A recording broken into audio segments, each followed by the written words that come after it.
If I slide off into this rut right here, I'm done. I'm gonna roll. I got no winch on this thing. I'm by myself. I won't be able to pull it out. So I'm gonna call this one a failure. I'm just gonna back it out, go around.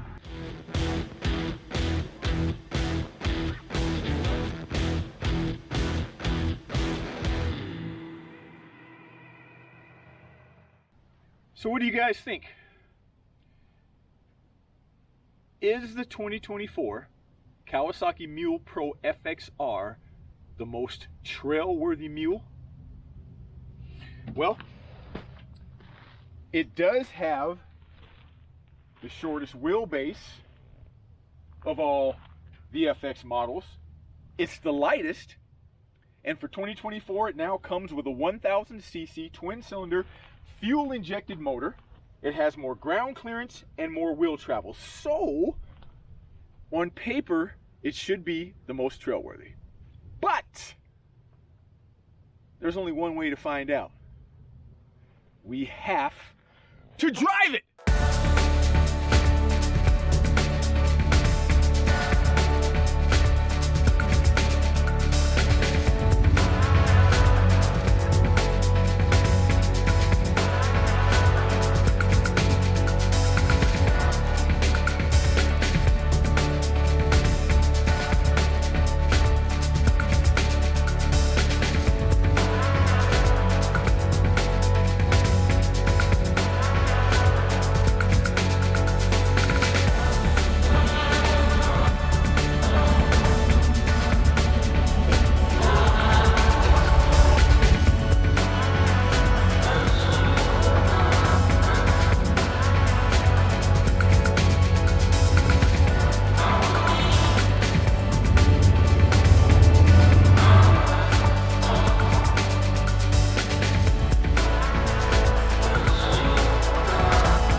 So this is where the FXR shines, you guys. The short wheelbase, these tight trails like this, you can see it just cruises.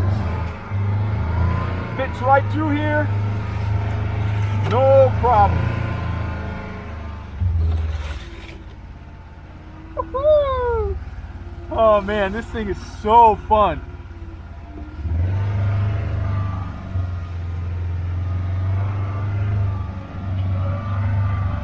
What I really like too is, right now I'm in 4-wheel drive low, and the power steering on this thing is great, you guys. You can see how tight these trails are. This is where it shines. It's so nimble. See this rock right here? go around it.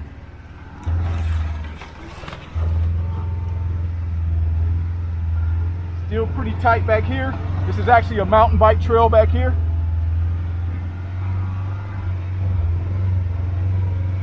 But yeah, no problem. Just goes right through all of this. So good.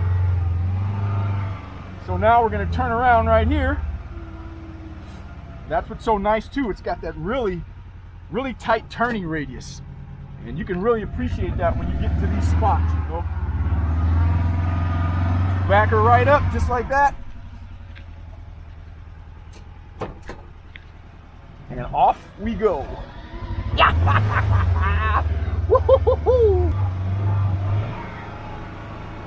This is definitely the Mule that I would buy.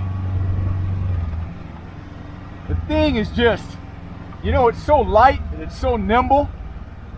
Handles really good on these trails. Man, you still can't, you know, go balls out on the thing like you can on a KRX. But man, I'm telling you, for utility, side-by-side, the power, the ground clearance, the suspension travel, man, it is just, I love this thing.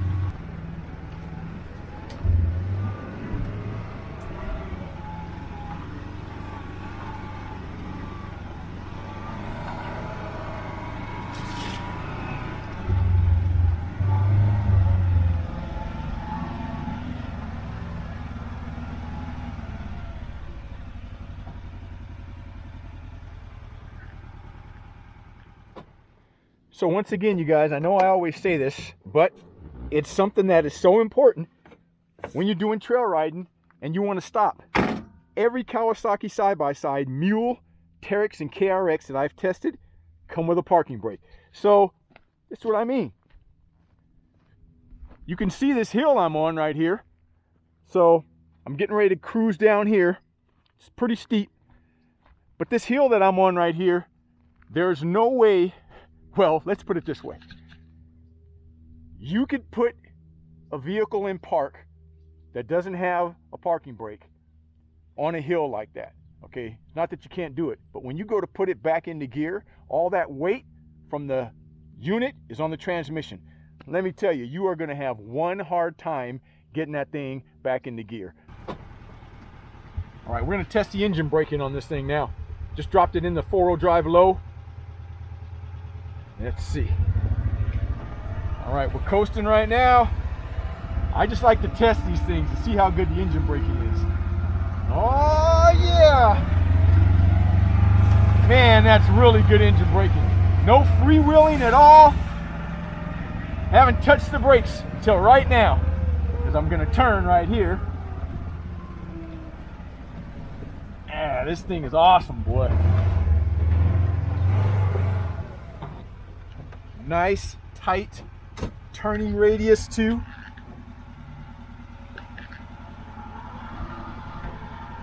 You know, you gotta love that. I tell you, then this 1000cc motor, man, you guys, this thing is just awesome. I mean, as soon as you get in it and you take off, you know, you just feel that torque. Thing will just climb anything pretty much.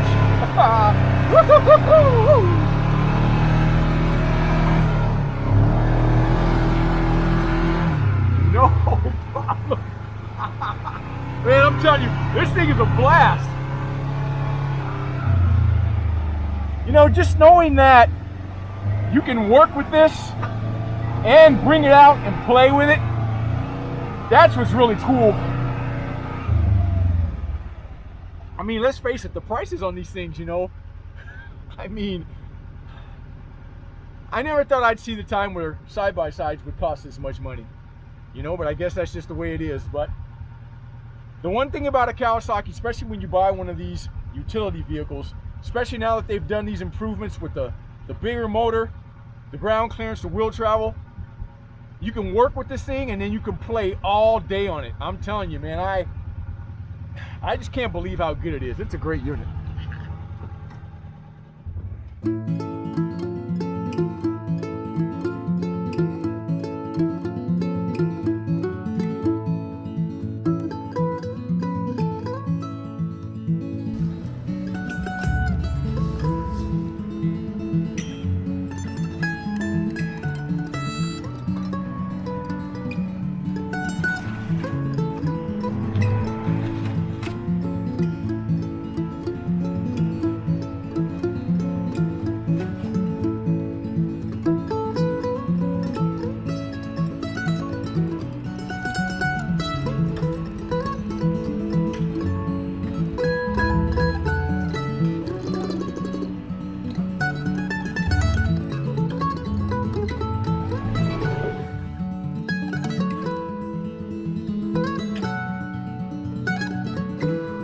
I remember when I was riding and racing dirt bikes, I told myself I would never start riding quads.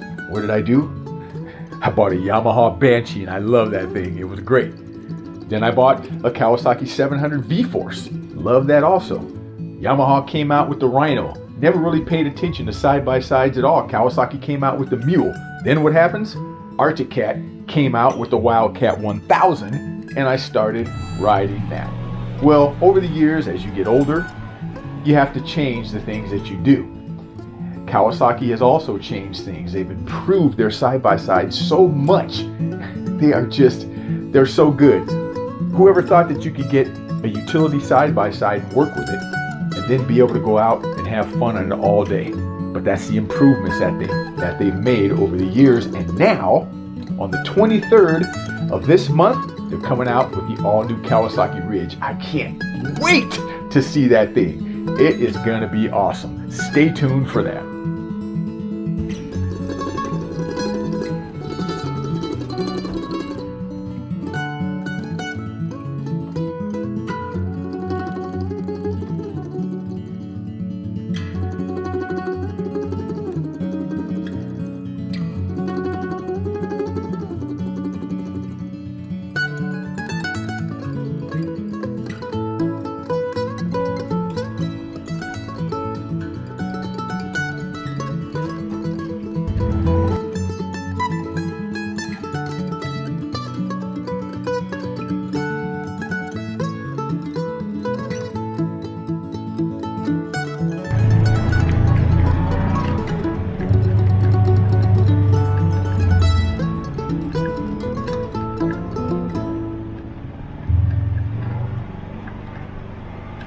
So that was a perfect example of what happens when you try to climb some of these trails out here and you're not in four-wheel drive.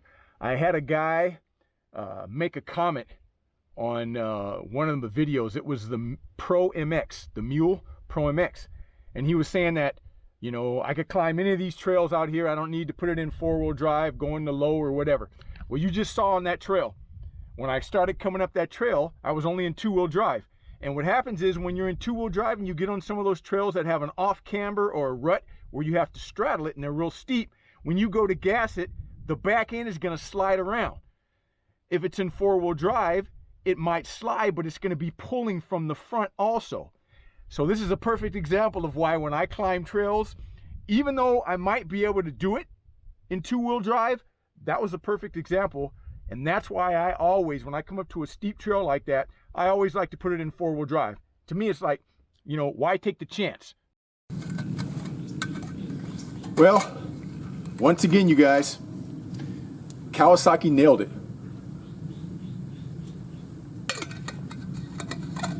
The 2024 Mule Pro FXR is definitely the most trail-worthy mule out there. It's nimble, it's light. Now it's got that 1000cc motor, more ground clearance, more wheel travel. I think the only other mule that might be a little more nimble and more light than this one is the MX model. But what you got to remember about the MX is it doesn't have as much power, doesn't have the ground clearance, doesn't have the wheel travel. It's a great unit. But when it comes to an all-around utility vehicle that's really trail-worthy, the most capable and the most trail-worthy is definitely the FXR. And it's kind of a no-brainer. The only thing that you're going to notice on the FXR that's different when it comes to the handling than an FX is the FX is going to be a little bit smoother. And the reason I say that is because it's a little bit heavier and it has a longer wheelbase. Anytime you have a side-by-side that has a longer wheelbase, it's going to be a little bit smoother over the rough stuff. But this thing, let me tell you, for cruising around on trails like this, where you're in these tight wooded trails, I mean, the thing just maneuvers so good. And the turning radius on it is really good too. And now, the only thing I wish Kawasaki would do, and let me show you guys what I'm talking about. So, I've said this before in a lot of my videos, and I want to keep saying it because I've been getting a lot of people who have been wanting to buy the mules, but they don't have an adjustable driver's seat. Now, I know that might sound kind of weird, but it's very important. It really is. I'll give you, for instance, my wife. She likes driving these things. But when she drives this, you can't move the seat back and forth, okay, because it's not adjustable. She can barely reach the pedals. In fact, I've had people call in and say, you know, I really wanted to get the Mule, but they went with the Can-Am, or they went with the Prowler, the Arctic Cat. And if you guys know, the Prowler has the same 3-cylinder motor that comes in these Mules, the ones that have the 3 cylinders in them. But it's got an adjustable driver's seat. So Kawasaki, I know you got your 24 models are out already, but hopefully come 2025, you guys can just split this seat right here and just give us an adjustable driver's seat. I mean, you can make a lot more people happy. But other than that, you guys, all I can say is, once again, the 2024 Kawasaki Mule Pro FXR, and this is the LE model, dude, it's a winner all the way around. I have tested so many Kawasaki Mules, and every single mule has always been good. I've never had any problems with them. Of course, they're not perfect. Nothing is perfect, but they've never broken down on me. Never had any issues whatsoever. And you just can't go wrong with them. These things have been proven for years. They're practically bulletproof. And for a full utility vehicle that you can take out and ride on trails, I really don't think you can go wrong. And one thing, too, that I really like about the Kawasaki Mules, actually all the Kawasaki side-by-sides, they all come with a 3-year Kawasaki Strong Limited Warranty. So that's something else that's hard to beat. I'm Kerry Clark for Outdoor Madness. Thanks so much for tuning in to another episode, you guys. And you know the story. I'll see you somewhere right out there in the great outdoors.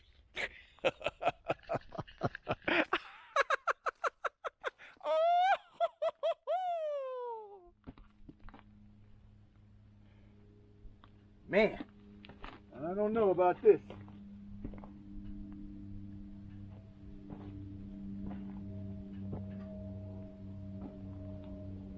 There ain't no way.